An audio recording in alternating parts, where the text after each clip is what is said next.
Hello dear students. From this video onwards, we will see lock-based protocols.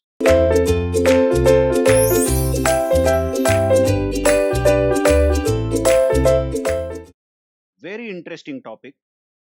First of all, we will have to understand what do you mean by lock in DBMS. Okay. Once we understand what is the meaning of lock, then we can know what do you mean by protocols which govern these locks. Protocols are simply set of rules. What do you mean by protocol after all? Protocol means rules.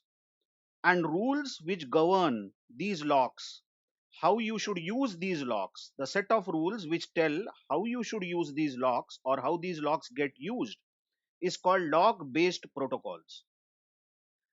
You can see that I have written a few definitions over here, but it's best that before we see the definitions, we get some idea about what do you mean by locks and what is the problem due to which locks should be used. Imagine that we have a schedule, of course concurrent schedule, and in this concurrent schedule we have two transactions T1 and T2 which are running concurrently. Imagine that T1 is interested in reading data item A, of course from database. If T1 needs to read data item A, then T1 must get permission. Check my word. T1 must get permission to use this A. And what is the purpose that T1 is using A? Purpose is reading. If it wants to get permission on A, it must get that permission by locking A. Yes, it should acquire lock on A. You can say lock as a permission. Now, the kind of lock that T1, the transaction T1 must acquire on A is called shared lock. That means for reading, if we want to read a data item, then which kind of lock must be acquired? Shared lock. The kind of lock is known as shared lock. Let us introduce one operation over here, lock S, which means trying to acquire shared lock. S means shared lock. In the bracket, which data item you want to get the lock? You want to get the lock on data item A. And which kind of lock? Shared lock. Now, once T1 is able to acquire this lock, let's say this lock which T1 was requesting has been acquired by T1.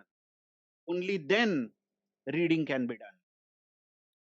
Have a look at T2, which is a simultaneously running transaction, concurrent transaction this is, which is running with T1.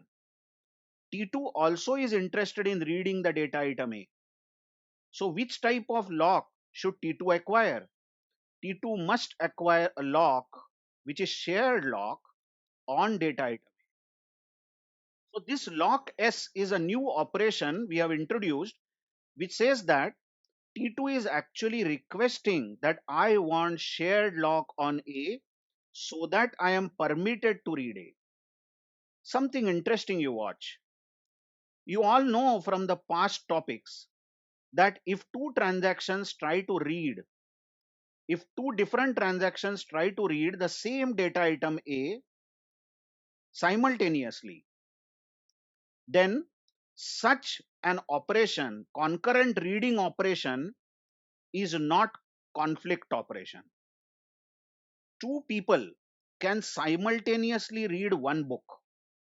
Maybe they are on some page of the book and both the readers are simultaneously reading that page. There won't be any conflict or any problem, isn't it? From that discussion, you can understand what do you mean by shared. Yes, exactly. You can obviously share a page while reading. So read is such an operation which can run concurrently on two different transactions or in two different transactions on the same data item A. There is no conflict. Hence, whenever any transaction wants to simply read a data item, it doesn't want to write or update that data item, then such transaction must acquire shared lock on it. Okay, you can easily understand that both transactions T1 and T2 are reading A, correct? Check this read operation here, read operation here. Both transactions are reading data item A. That means they are sharing A, isn't it? For reading purpose. So that is known as shared lock.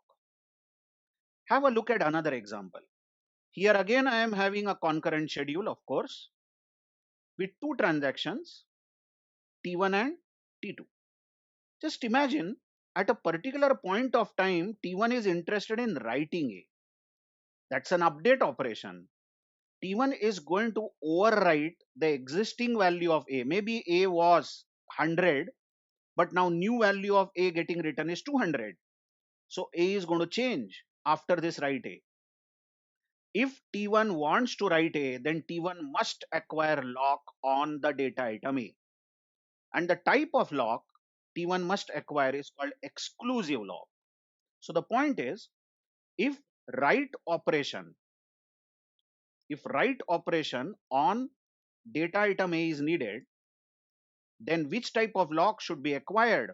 The type of lock that should be acquired by the transaction on data item A is exclusive lock. Let's introduce one operation over here called lock X. X means exclusive lock. Which data item we want to lock? A. If T1 is successful in acquiring this lock, then only then this write operation will be permitted by T1. Have a look at this. Now have a look at T2, the another transaction which is running concurrently along with T1. Now check that here is the point where T2 is also interested in writing A.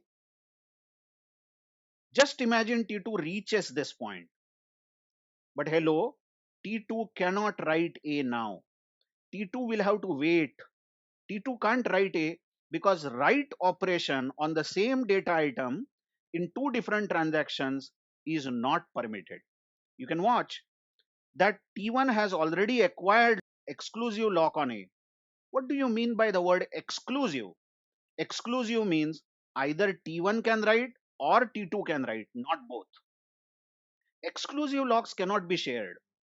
Once T1 has exclusive lock on A, then only T1 can write A. But if T2 wants to write A, it will have to wait. What exactly I mean by this? Just imagine T2 is going to write A, but you know before writing A, it must acquire lock. Any transaction must acquire lock. Which type of lock? Exclusive lock on data item A. This operation won't be successful because at this point of time, you can see above, at this point of time, T1 has already acquired lock, already acquired exclusive lock on A. Then T2 cannot get exclusive lock on A. It can't write A. It has to wait. Wait how long? Imagine that T1 has written A and it is now unlocking. Just check this. It is unlocking the exclusive lock on A. That means T1 is announcing that I have finished writing A. Now I no more need exclusive lock on A and I am releasing that lock. As soon as T1 releases the lock, here is the point. This operation lock XA will be successful now because lock on A is available. So T2 can lock A, exclusively it can lock A, and finally it can write A. Just understand that exclusive locks are not shareable. You know from the past videos that if two transactions simultaneously try to read on the same data item, then this is no conflict. No conflict. So for reading, shared lock can be acquired. But imagine two transactions are writing simultaneously on the same data item A. Two different transactions. Maybe T1 is writing A, T2 is writing A. Then this is conflicting operations. So whoever wants to write, maybe T1 wants to write, it should acquire exclusive lock, exclusive lock on A. Now, if T1 has acquired exclusive lock on A, T2 can't write. T2 can write only if the lock is available. Which type of lock? Exclusive lock. There is another conflict called read write, isn't it? Two transactions can't simultaneously read and write the same data item, correct? So this type of conflict also we will see. But currently, you just concentrate on read write conflict. Let's understand it by a table. Imagine two transactions T1 and T2 are running concurrently, and here is shared lock, shared lock, okay, on data item A. Just tell me, if T1 has acquired shared lock, let me tick this. That means T1 already has shared lock on A. Then can T2 also acquire that shared lock on A? Yes. Both are possible at the same time because both transactions can read the data A simultaneously. But suppose we talk about exclusive lock on A, data item A. If T1 has acquired exclusive lock on A, it means now T1 can write A because it has exclusive lock on A. But then can T2 acquire exclusive lock on A? No. Because if it is allowed to take exclusive lock on A, then T2 can also write A. But then T1 and T2 can't write A simultaneously, isn't it? So T2 has to wait. Continue our discussion. Talk about exclusive lock. Exclusive lock on A. Imagine T2 has acquired exclusive lock on A. That means T2 can write A. But then if T1 wants exclusive lock on A, can it? No. It has to wait till that exclusive lock is released by T2. Only then T1 can acquire the exclusive lock and write it. So these are basically two types of locks. Now, have a look at these definitions. First of all, I have written that in this type of protocol, as you see, a few definitions I have written. Any transaction cannot read or write data until it acquires appropriate lock on it. Two types of locks, shared lock and exclusive lock. You can just pause the video and read these definitions. You can see that shared lock is also known as read only lock, because if any transaction has shared lock, it can only read, it can't write. And exclusive lock basically is a bigger type of lock in which you can not only write but you can also read. So basically, exclusive lock is a powerful lock which allows any transaction to read or even to write the data item. But then multiple transactions cannot modify data simultaneously, I have written. So only one transaction at a time can acquire exclusive lock on some data item. When we return in the next video, we will see what do you mean by that protocol. Once we have understand what do you mean by lock and why locks are needed, so that two transactions can't write simultaneously. But then are there any rules? Rules governing these locks? Yes, we call those rules as protocols. And we will start with two-phase locking protocol from the next video. Thank you very much.